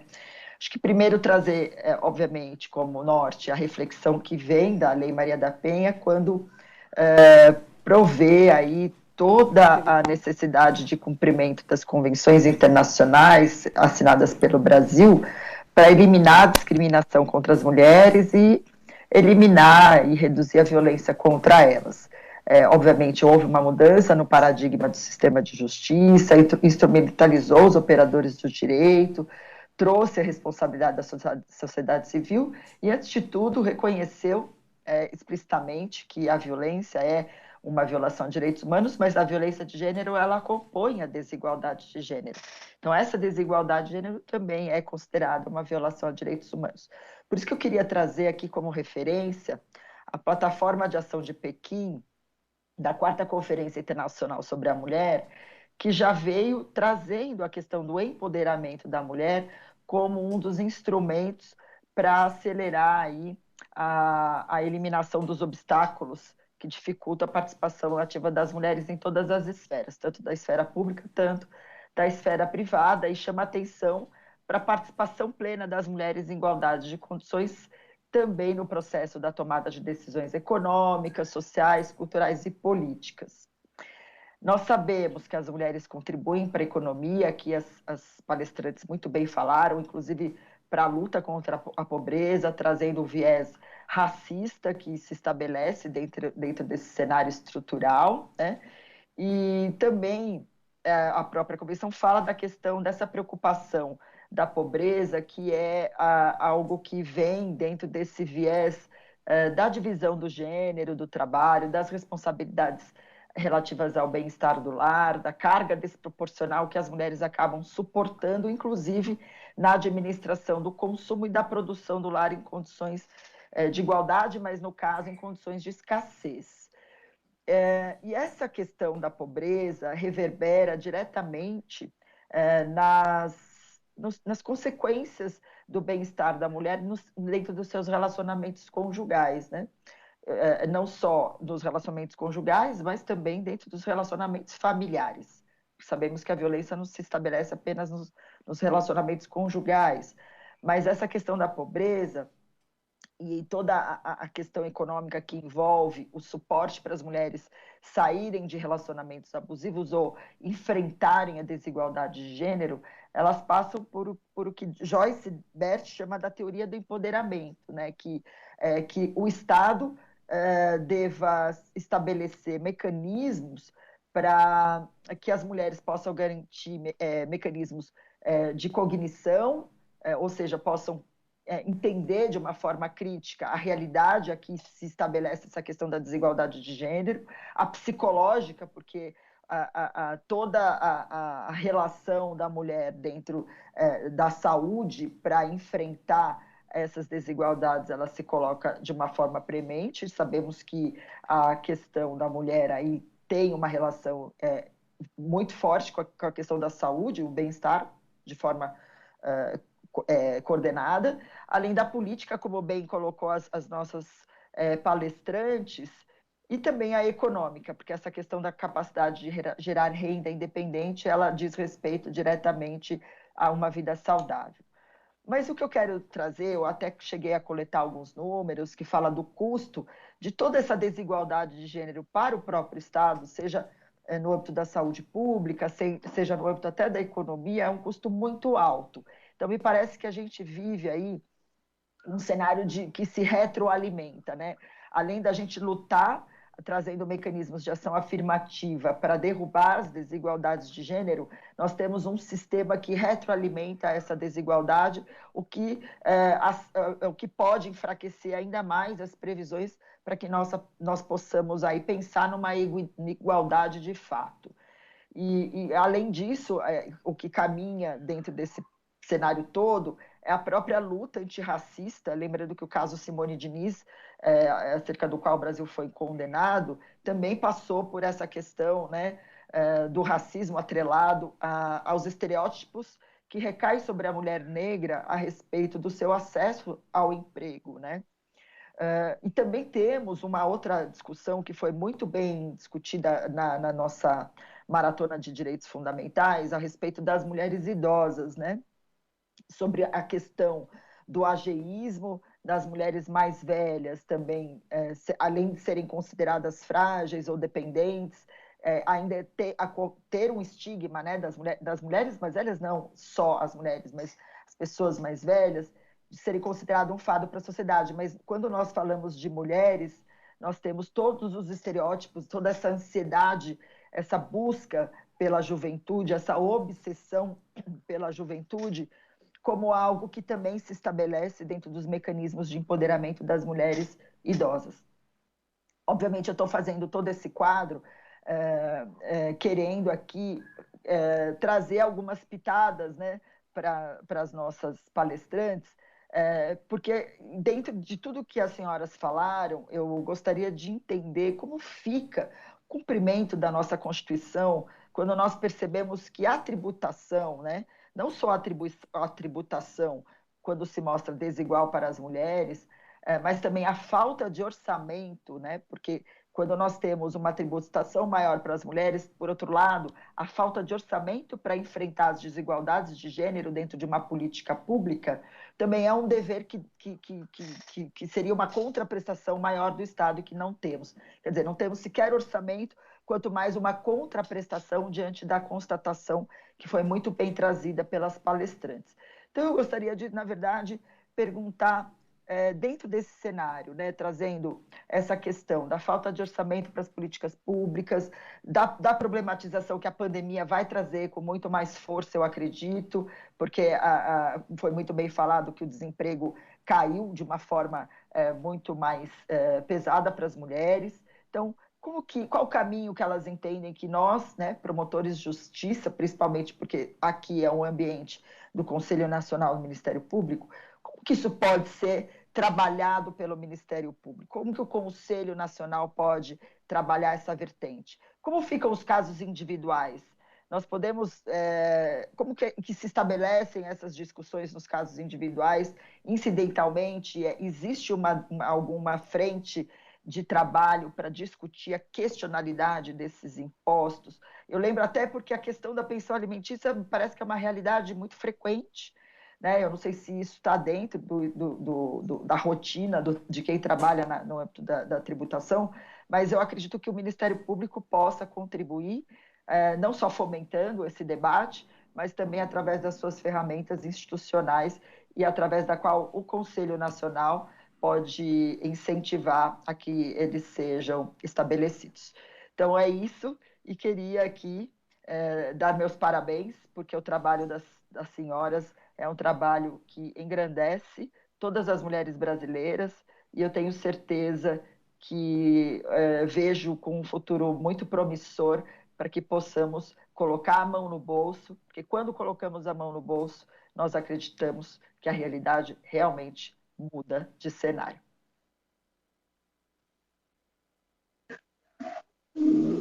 Olá, tudo bem? Agradecemos aí pelos elogios e tudo. E, bom, são várias perguntas, né? Vários olhares que a gente tem que dar em relação a isso. Quanto à questão, por exemplo, do recorte de gênero, ou do recorte de raça, uma das propostas e algumas das propostas que nós fizemos para a reforma tributária envolve justamente garantir apoio para o afroempreendedorismo e também alguns tipos de benefícios fiscais para as empresas que tentem e se esforcem por contratar mais mulheres negras, porque a gente tem um índice de desemprego maior entre as mulheres negras e pardas, o índice de trabalho informal entre as mulheres negras e pardas maior, e a gente tem vários problemas envolvendo elas. Então, até dificuldade para entrar no mercado de trabalho, nas entrevistas de emprego. A gente está falando em relação às pessoas negras, para elas entrarem no mercado de trabalho, para elas serem contratadas, se exige a tal da boa aparência, e as pessoas negras não se sentem, às vezes se sentem intimidadas em relação a essa boa aparência. Então, a gente propôs alguns tipos de incentivos fiscais para essas empresas. Em relação às mulheres que são vítimas de violência doméstica também. A gente sabe que a cada 4 mulheres, uma não denuncia violência doméstica, porque depende financeiramente do marido, da pessoa que está na casa, dividindo a casa com ele, né? Então, a gente também propôs algum tipo de benefícios fiscais nesse sentido, para que as mulheres vítimas de violência doméstica pudessem ser buscadas e contratadas por essas empresas, para que elas ganhassem algum tipo de benefícios fiscais. Em relação ao orçamento, a gente sabe que toda vez que a gente concede um benefício fiscal, a gente tira de um lado e coloca no outro, né? Então, a gente tem que pensar bastante nisso. Mas há algumas experiências em vários países já, inclusive na Austrália, desde 1970, sobre o tal orçamento com viés de gênero. Ou seja, os auditores, os técnicos, as pessoas que são responsáveis por trabalhar o orçamento, analisam se aquele orçamento está direcionado a diminuir a desigualdade entre homens e mulheres. Então, não precisa ser necessariamente o orçamento da Secretaria de Políticas Públicas para as Mulheres, ou o orçamento do Programa de Combate à Violência Doméstica. Pode ser qualquer tipo de programa. A intenção é que se observe se esses programas que estão sendo financiados, se esses projetos que estão dentro do orçamento, de alguma maneira estão beneficiando as mulheres ou não. Por exemplo, um benefício que se dá à indústria, a indústria têxtil, favorece a vida das mulheres? De certa forma, sim, se a gente conseguir detectar que a maioria das pessoas empregadas pelas indústrias têxteis são mulheres. Mas em relação à indústria automobilística, o benefício concedido a uma indústria automobilística favorece a situação das mulheres ou não? Então, esse tipo de análise, muitos países já estão fazendo, inclusive colocam indicadores nos orçamentos dos seus países. A gente tem aí a experiência da Austrália, do Equador. As Filipinas resolveram usar 5% de cada programa direcionado a melhorar a vida das mulheres. Então, em relação ao orçamento, a gente já tem essa outra análise, esses outros estudos que estão sendo feitos. A ONU tem vários relatórios a respeito disso. E é um bom caminho também para a gente analisar as políticas públicas que são feitas. Em relação, por exemplo, à participação do Ministério Público, quando a gente começou um pouco esse debate sobre o fintechs e sobre o mecanismo de direito do consumidor que favorecesse que a gente pudesse lutar contra essa diferença de preços. Porque o que acontece é que, por exemplo, no caso dos brinquedos, as indústrias dizem que os brinquedos para os meninos são mais procurados do que os brinquedos para as meninas. Já era uma coisa preocupante. Será que o acesso ao brincar pelas meninas está sendo tão respeitado quanto o acesso ao brincar dos meninos? Será que os produtos vendidos para o público masculino, para as crianças do sexo masculino, estão tendo mais saída, as empresas estão estimulando que as pessoas comprem mais produtos para as crianças do sexo masculino, então as meninas não estão brincando com todos os tipos de brinquedos? Tem todas essas questões envolvidas. O que há, por exemplo, se você cria uma diferença na venda dos produtos, você cria duas prateleiras, a prateleira rosa e a prateleira azul, se você chega para comprar um presente para uma amiga, para uma sobrinha, para uma criança, e a pessoa lhe pergunta, é menina ou menino? Você já direciona o tipo de brincadeira que essa pessoa vai fazer e você já direciona o papel que ela vai exercer no futuro. Você vende uma boneca para a menina, uma chupeta, um carrinho de compras. E tudo isso vai direcionando o brincar da menina mais para esse espaço doméstico, espaço do cuidado, espaço de ficar em casa, como bem a professora Fernanda Marinella explicou. E as mulheres ficam fechadas nesse espaço, enquanto os meninos brincam com carrinhos, equipamentos de dinâmica, aventuras, matemática, sonham em ser astronautas, sonham em ser outro tipo de atividade, e desde cedo eles já são direcionados para tecnologia, para outro tipo de coisa. Então, por exemplo, tem algumas pesquisas que dizem que, por exemplo, o número de mulheres trabalhando com tecnologia ainda é muito baixo. É muito pequeno o número. O Brasil e a América Latina tem um número até relativamente alto, assim, 16%. E aí, nessas pesquisas, foi perguntado por que as mulheres foram trabalhar com tecnologia, por que os homens foram trabalhar com tecnologia. E os homens dizem que desde cedo eles queriam, já alguma coisa que eles gostavam de brincar com isso, eles gostavam de matemática, eles gostavam de brincar com jogos, o tipo de brincadeira já era para isso. Já as mulheres respondem que não, foi alguma interferência da família, alguém que trabalhava com isso, algum ídolo, algum parente, algum tio, algum irmão que foi direcionando. Então, essa diferença de brincadeiras, né, de tipos de brincar, pode prejudicar e pode formatar os papéis que são exercidos por homens e mulheres no futuro. Eu não sei se a gente teria alguma perspectiva, alguma coisa que poderia ser feita em relação ao direito do consumidor, em relação a algum trabalho de conscientização, algum termo de ajustamento de conduta, não sei, algo que poderia ser feito com as empresas, eventualmente, alguma conversa, alguma aproximação com elas, para saber se haveria possibilidade de aumentar os brinquedos chamados neutros, né, os brinquedos da cor amarela, cor laranja, e diminuir essa diferença, inclusive de preços e de direcionamento de tipos de brincadeira entre homens e mulheres. Então, seria uma coisa assim a se pensar também para o futuro. Não sei se haveria alguma possibilidade. Deixo aqui algumas pinceladas de análise aí para vocês. Obrigada, Herta. Obrigada, doutora Fabíola. Passo a palavra agora à membro auxiliar da Ouvidoria da Mulher, promotora de Justiça do Estado de São Paulo, Gabriela Mansur.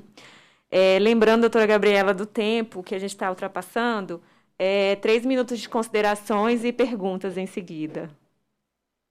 Obrigada. Ela entrou e saiu de novo, gente. Então, eu vou chamar a doutora Ana Lara. Dando continuidade, chama a membro auxiliar da Comissão de Planejamento Estratégico, promotora de Justiça do Estado do Mato Grosso do Sul, Ana Lara Camargo, para proferir algumas palavras, lembrando do tempinho que está um pouquinho ultrapassado. Obrigada, doutora. Boa tarde, muito obrigada. Quero parabenizar as doutoras Herta e Camila. Foi realmente muito encantadora a fala de ambas, né? Abrir mentes. Sou Ana Lara, sou promotora de justiça em Campo Grande, Mato Grosso do Sul, aí no Conselho, atuo na Comissão de Planejamento Estratégico. Nós tivemos a grata satisfação de, no ano de 2018, apresentar uma pesquisa que foi a pesquisa Cenários de Gênero, que no âmbito do Ministério Público brasileiro, doutora Herta, doutora Camila, eu acho que foi bastante relevante, um divisor de águas. Nós estávamos responsáveis por fazer o planejamento estratégico, o novo planejamento estratégico do Ministério Público brasileiro, e pensar em gênero também é estratégia. A gestão é do conselheiro Sebastião Cacheta, e a gente fez uma pesquisa sobre a participação política das mulheres no Ministério Público brasileiro, e a gente investigou as mulheres nos cargos de chefia e liderança, né? Procuradora-geral, corregedora, membros de conselho superior, membro de colégio, assessoras de procuradores gerais, com alguns marcadores temporais, alguns desde a Constituição de 88, outros nos últimos 10 anos e outros nos últimos 2 mandatos.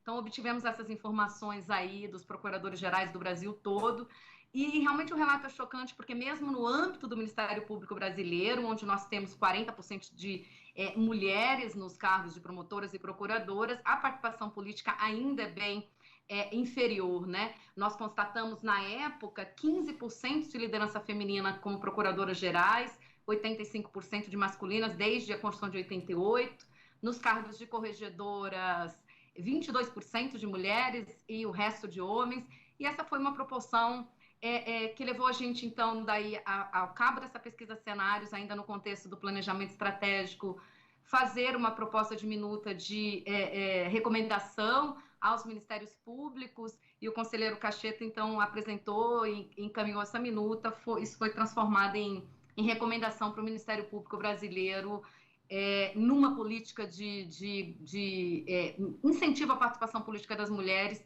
que foi aprovada no fim de novembro. Mas ainda é muito difícil, né? Eu acho que é uma conversa que só está começando no Brasil. A gente tenta, dentro da comissão, ter outras políticas muito claras. Por exemplo, no âmbito do Fórum Nacional de Gestão, a gente faz, claro, antes da Covid, quando ele é realizado de forma física, a gente faz, por exemplo, o custeio das diárias de participação dos servidores e servidoras que vêm participar do fórum. Então, estabelecemos uma política que a gente custeia metade, né? A CPE vai custear, desde que os procuradores gerais indiquem na mesma proporção. Nessa mesma ideia de uma política de incentivar a participação das mulheres no âmbito da comissão, todo evento que a CPE realiza, inclusive as próprias jornadas do planejamento estratégico, há sempre uma divisão 50%, 50% nas palestras, nas falas públicas. Então, se há um membro falando, há sempre uma membro falando também. Se há um servidor, há uma servidora. Então, a gente tenta fazer essas propostas. De todo jeito, ainda estamos muito distantes, né, de que as mulheres sejam lembradas, e a gente cobra muito das associações isso e dos ministérios públicos, quando vão fazer eventos, quando vão fazer palestras, que tenham uma lista de mulheres competentes e incapazes em todos os temas, né? Não sei se acontece no tributário, mas no âmbito do Ministério Público, o penal e o processo penal acabam ainda sendo redutos muito masculinos, né? E eu acho que a gente tem que quebrar também, com o passar do tempo, esses paradigmas. Então, só falei isso para dar um relato do que a Comissão de Planejamento Estratégico tem feito, e queria parabenizar muito e fazer 2 perguntas a ambas. A primeira delas se no âmbito da reforma tributária ou dessas outras legislações que vocês se referiram, como se encontra nesse momento a articulação? Se é possível fazer alguma coisa em termos de articulação de grupos organizados, de ONG. A gente sabe que as pautas das mulheres dentro do Congresso Nacional sempre dependeram de uma articulação de movimentos, né? Assim foi no âmbito da Lei Maria da Penha, assim foi no âmbito do feminicídio. Eu sou das Jurássicas, doutoras, lá do tempo do EPA, vou fazer 24 anos de MP, passei 10 à frente da VD, e eu queria saber qual que é a impressão da doutora Herta, da doutora Camila, sobre como é possível que essa articulação se implemente dentro do Congresso Nacional por via de comitês, como que a gente pode também, como Ministério Público, ajudar a Fazenda Nacional nessa articulação dessas pautas. Essa é a minha primeira pergunta. E a segunda é como que as doutoras veem a questão de diferença de alíquota por gênero para fins de imposto de renda para compensar essa diferença salarial, essa diferença remuneratória que é tão clara e tão já constatada em tantas pesquisas. Então, seriam essas minhas considerações. Meus parabéns, quero parabenizar também ao Conselho Nacional do Ministério Público pela organização do evento e agradecer muito o convite que me foi formulado. Muito obrigada. Aqui, essas perguntas são bem interessantes. E eu lembro agora, em relação a essa questão da participação, que a gente também tem essa preocupação, né? De sempre ter 50% de participação de mulheres, às vezes até de mulheres negras também sempre estarem presentes. É importante. A gente, às vezes, os nossos eventos de direito tributário são muito vistos como eventos masculinos, então a gente tem baixa participação de mulheres como palestrantes, em vários deles apenas uma ou duas no cartaz, enquanto vários homens estão participando, a gente tem essa dificuldade. Mas no âmbito também do Conselho, houve um projeto que, quando eu estava no Ministério dos Direitos Humanos, eu iniciei, e o CNJ continuou. É um projeto de contratação de empresas. Assim, toda vez que for feita uma licitação, toda vez que for feita uma chamada pública de empresas, o órgão responsável por contratar essas empresas analisa se elas estão respeitando a diversidade, ou se elas estão respeitando, se elas têm um canal de denúncias para assédio contra as mulheres, se elas respeitam as mulheres em cargos altos, se elas estimulam que as mulheres estejam em cargos altos. Tem uma portaria do CNJ que já está em vigor, que já está valendo, analisando os Objetivos do Desenvolvimento Sustentável da ONU, baseado nisso. Então, é uma série de itens que o CNJ pede que as empresas cumpram para que elas possam manter a parceria com o CNJ, seja para fornecer papel, fornecer qualquer tipo de coisa, né? Até serviço terceirizado, etc. Essa portaria é válida nesse ponto, porque você estimula que as empresas que são parceiras do órgão público contratem mulheres, estimulem mulheres a subirem, estimulem negros a subirem, observem a diversidade em seu âmbito interno e também tem canais de denúncia para tipos de assédio, etc. Outro ponto que você levantou sobre a questão da articulação política. Seria ótimo se o Ministério Público nos ajudasse nessa articulação política, seria fabuloso se estivéssemos todas juntas nessa luta. O que acontece é que hoje a gente tem um grupo de estudos de tributação e mulheres. Nosso grupo de estudo tem advogadas privadas, professoras, procuradoras da Fazenda, procuradoras federais, advogadas da União. Eventualmente, se houver interesse em que algumas promotoras queiram entrar no grupo, seria fabuloso, porque a partir desse grupo a gente cria as articulações também, e além de fazer parcerias com outras ONGs, etc. Seria ótimo. A gente está aqui disponível para esse debate em conjunto. Acho que é muito a ser feito, muito a ser trabalhado, seria fabuloso.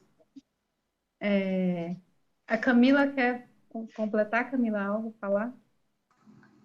Isso, e sem contar também que hoje, como eu tinha falado, né, a gente já levou esse projeto da reforma tributária à deputada Alice da Mata para tentar fazer essa conexão, articulação com o Congresso Nacional, para que possa ser debatida essa questão da tributação em gênero. Só que quanto mais pessoas quiserem ingressar na luta e nas discussões, melhor. Então, É um grupo que está totalmente aberto para promotoras de justiça que queiram ingressar também e atuar conosco, né? Quanto à questão da alíquota, o que a gente discute muito não sei se no imposto de renda a gente não parou para estudar sobre esse ponto, se a gente alteraria o tipo de alíquota do imposto de renda, mas o que a gente analisou foi essa questão da pensão, por exemplo, que o tipo de tributação da pensão é um tipo de tributação que estimula o homem a estar ausente do cuidado do filho, porque ele estimula o homem a ser a pessoa que paga a pensão, mas não necessariamente a pessoa que cuida da criança no momento de separação, porque ele tem isenção da pensão, ele não paga, né?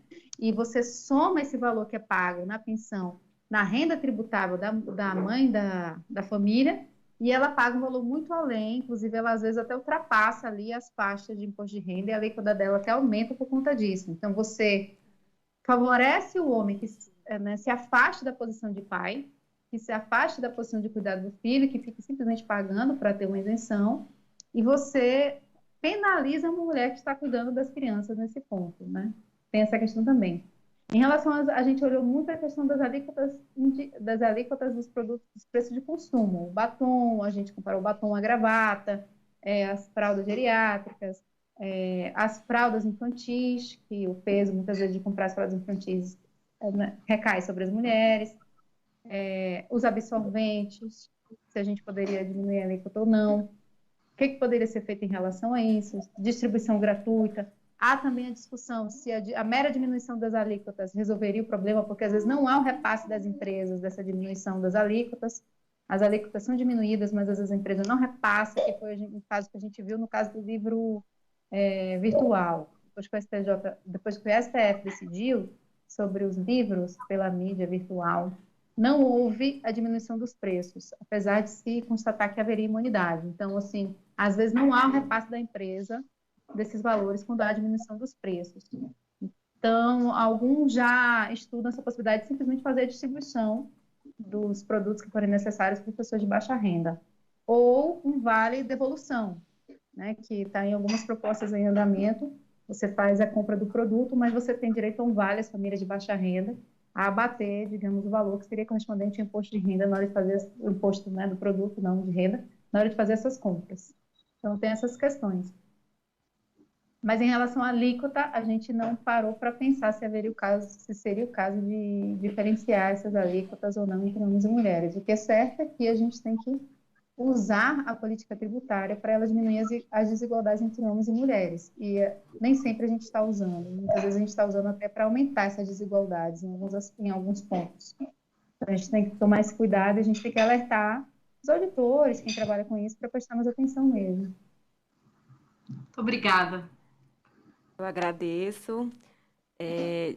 A doutora Gabriela não conseguiu retornar. Então, eu vou passar a palavra para a doutora Fernanda Balbinotti para fazer o encerramento.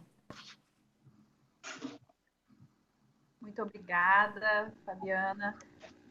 Eu queria agradecer de coração as nossas procuradoras da Fazenda Nacional, doutoras Herta e Camila, pela brilhante exposição, por esse debate tão profícuo que foi promovido na tarde de hoje, pelas explanações, considerações trazidas, inclusive de cunho sociopolítico. Então, eu agradeço muito a participação. Não tecerei maiores considerações, eu acho que a participação das nossas colegas, doutora Fabíola e doutora Ana Lara, também muito obrigada, foram brilhantes nas suas colocações, nas suas ponderações, com toda a sua experiência e a sua sapiência aí desses anos todos de Ministério Público, de estudos e de participação nessas questões que tratam de gênero, tanto na nossa instituição, Ministério Público, quanto na nossa sociedade brasileira. Então, agradeço a todas a participação e, por fim, agradeço a nossa equipe, essa equipe de servidores que auxiliaram na realização dessa reunião de hoje. Muito obrigada. Vocês sabem o valor e da consideração e da relevância que tem para todos os serviços que são prestados pelo Ministério Público.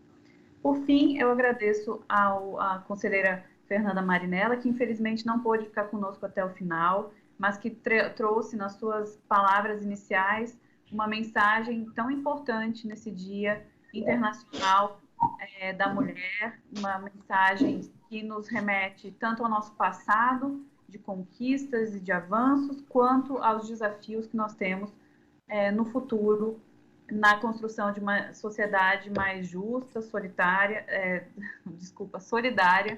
e onde todos gozem de iguais direitos, deveres, garantias e liberdades, de uma forma efetiva. Eu acho que o tema de hoje nos mostrou mais do que nunca, numa área que é tão técnica como o direito tributário, como a nossa desigualdade de gênero ela é estrutural do nosso sistema e da nossa sociedade, o que demanda de nós todos, unidos, irmanados, lutarmos com ações e articulações firmes, fortes, coerentes, coesas, na busca da superação dessa situação de desigualdade, na busca de uma sociedade realmente estruturalmente igual para todos. Então, eu agradeço ao Dr. Jaime, o nosso secretário-geral, pela realização desse evento, pela oportunidade dada a nós todas de estarmos aqui debatendo temas tão caros. Ressalto que temos aí durante a semana muitos outros eventos, inclusive na quarta-feira, esse time de promotoras de justiça, que eu fico muito orgulhosa de estar aqui debatendo com vocês, volta a se encontrar para tratar de mulher e trabalho, um tema que nós temos muito para falar, sobretudo, tanto do nosso ponto de vista pessoal, de onde estamos atualmente, como promotoras de justiça, quanto também em termos estatísticos, em termos sociais, em todas essas questões que permeiam a presença da mulher no mercado de trabalho, seja no setor público, seja no setor privado. Então, muito obrigada, Dr. Jaime, pela realização deste evento, aos servidores e servidoras dessa casa, aos meus colegas e colegas, muito obrigada, boa tarde a todos e nos vemos em breve.